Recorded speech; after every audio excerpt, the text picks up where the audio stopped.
अस्सलामुअलैकुम वरहमतुल्लाहि वबरकातुहू। आप देख रहे हैं मेरा यूट्यूब चैनल और मैं हूं गुलाम नबी मदनी। नाज़रीन किराम, एक तरफ से चाइना और ताइवान के बीच ख़तरनाक जंग शुरू हो चुकी है।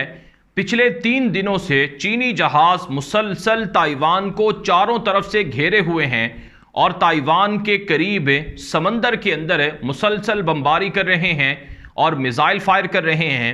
और चाइना अपनी तारीख की सबसे बड़ी जंगी मशकें शुरू किए हुए हैं और चाइना की जानिब से जंगी मशकें बुनियादी तौर पर अमेरिका के ख़िलाफ़ की गई हैं और अमेरिका को जवाब देने के लिए की गई हैं, क्योंकि अमेरिका बदमाश ने ताइवान को चाइना से आज़ाद करने का ऐलान किया और ताइवान के साथ मिलकर अमेरिका ने चीन के ख़िलाफ़ महाज़े जंग खोला।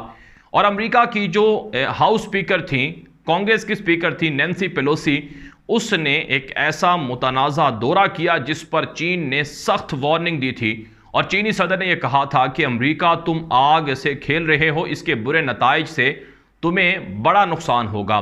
चुनाचे नाज़रीन किराम, जब से अमेरिका की हाउस स्पीकर नैन्सी पेलोसी ने ताइवान का विजिट किया है, तब से चाइना और अमेरिका के बीच हालात मुसलसल ख़राब होते जा रहे हैं। चीन की जानिब से ताइवान को पिछले 3-4 दिनों से घेरा हुआ है और चाइना मुसलसल ताइवान की सरहदों के करीब 100 से ज़ायद जंगी जहाज़ों के ज़रिए से जंगी मशकें कर रहा है, पेट्रोलिंग कर रहा है।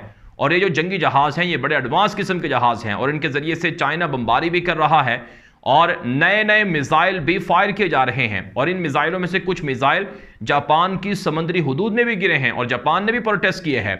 और इस वक्त अमेरिका के जो थिंक टैंक्स हैं, अमेरिका के जो बड़े बड़े मीडिया नेटवर्क्स हैं, जो डिफेंस एनालिस्ट हैं, उनका ये मानना है कि अमेरिका ने जानबूझकर आग भड़काई है ताइवान और चाइना के बीच। और ये पहली मर्तबा नहीं हुआ है। 1949 में भी अमेरिका यही हरकत कर चुका है और फिर 1955 में भी यही हरकत की थी और 1990 की जो दहाई थी उसमें भी अमेरिका ने यही हरकत की थी।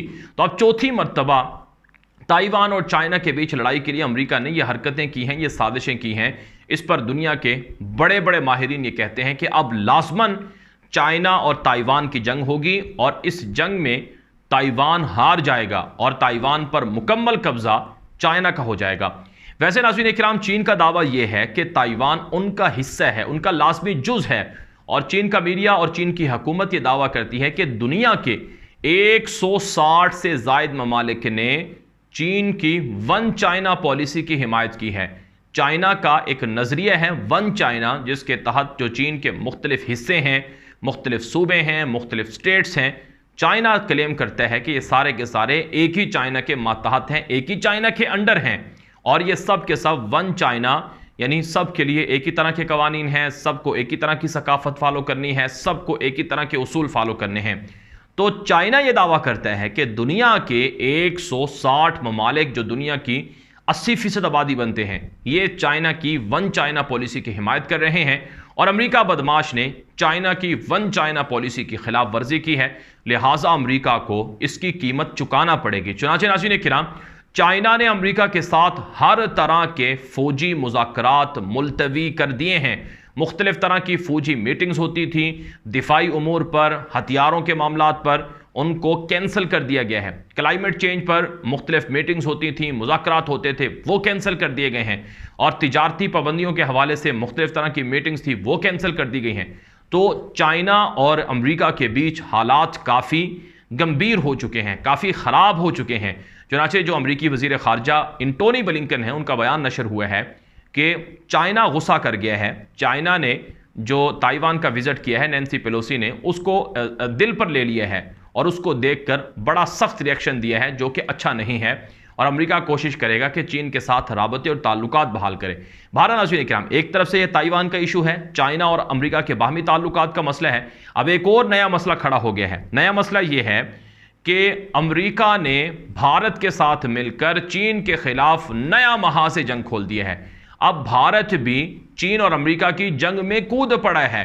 भारत ने अमेरिकियों को सरजमीन देने का ऐलान कर दिया है, यानी अब अमेरिकी फौजी भारत आएंगे और भारत के अंदर चीन के साथ जो बॉर्डर है भारत का, जो तकरीबन 3,500 किलोमीटर है। जी हाँ नाज़रीन इकराम, चाइना और भारत के बीच जो बॉर्डर है, जिसकी लेंथ है, जिसे LAC कहा जाता है, लाइन ऑफ एक्चुअल कंट्रोल, इसकी जो लेंथ है वो तकरीबन 3500 किलोमीटर तक तवील है और ये बहुत बड़ा बॉर्डर है। अब इस बॉर्डर पर जो भारतीय फौजें हैं वो पिछले 2 सालों से चीन के मुकाबले में खड़ी हुई हैं। किसी ज़माने में यहाँ पर 30,000 फौजें होती थी दोनों तरफ से, यानी चीन भी 30,000 के करीब फौजें रखते था LAC पर और भारत भी इतने ही। लेकिन आजकल वहाँ फौजों का ये मामला है कि 3 लाख के करीब भारतीय फौजें हैं और 3 लाख के करीब ही चीनी फौजें आमने सामने खड़ी हैं। 2 साल पहले जो वादी गलवान में इशू उठा था, तनाज़ा हुआ था, जिसमें भारतीय फौजी मारे गए थे और चीन ने भारतीय फौजियों को गिरफ्तार भी किया था, जख्मी भी किया था। वादी गलवान का जो इशू था, उसके बाद से दोनों मुल्कों में ताल्लुकात ख़राब हैं।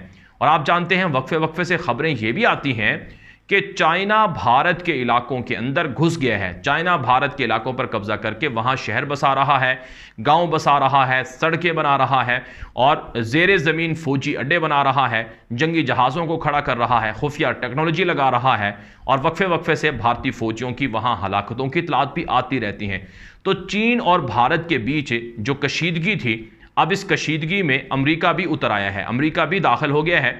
और रिपोर्ट्स ये हैं कि जो भारत और चाइना के बीच जो LAC बॉर्डर है, यहाँ पर नाज़रीन किराम अब अमेरिका के फौजी आएंगे और अमेरिका के फौजी भारतीय फौजियों के साथ मिलकर एक्सरसाइज करेंगे। और ना सिर्फ एक्सरसाइज करेंगे बल्कि भारतीय फौजियों को ट्रेन करेंगे कि तुमने चीन का मुकाबला कैसे करना है। चुनाचे नाज़रीन किराम, इस वक्त मेरे पास रिपोर्ट है, ये CNN पर जो अमेरिका का मशहूर अखबार है उसके अंदर ये नशर हुई है कि US to take part in military exercises near India's disputed border with China. ये इसकी हेडलाइन है जिसके अंदर ये बात लिखी हुई है कि अक्टूबर में, ये जो अभी अक्टूबर आ रहा है, इस अक्टूबर में जो अमरीकी फ़ौजें हैं वो भारत आएंगी और ये जो LAC बॉर्डर है जहाँ से तकरीबन 60 किलोमीटर के फासले पर चाइना है, उस जगह पर अमरीकी फ़ौजें आएंगी और यहाँ पर आकर अमरीकी फ़ौजें वो यहाँ पर भारतीय फ़ौज के साथ मिलकर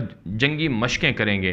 तकरीबन जो 10,000 फीट की बुलंदी पर जो ये इलाका है जहाँ पर ये जंगी मशकें होंगी, उत्तराखंड का, यहाँ से वो जंगी मशकें होंगी भारत और अमरीकी फ़ौजियों के बीच। बुनियादी तौर पर जंगी मशकों में होता क्या है कि एक दूसरे की सलाहियतें एक दूसरे को सिखाई जाती हैं, यानी अमरीकियों के पास जो टेक्नोलॉजी है, जो तजर्बा है, वो भारतीय फ़ौजियों को सिखाया जाएगा। इससे पहले ये खबरें सामने आती रही हैं कि अमेरिका भारत के अंदर फ़ौजी अड्डे बनाना चाहता है।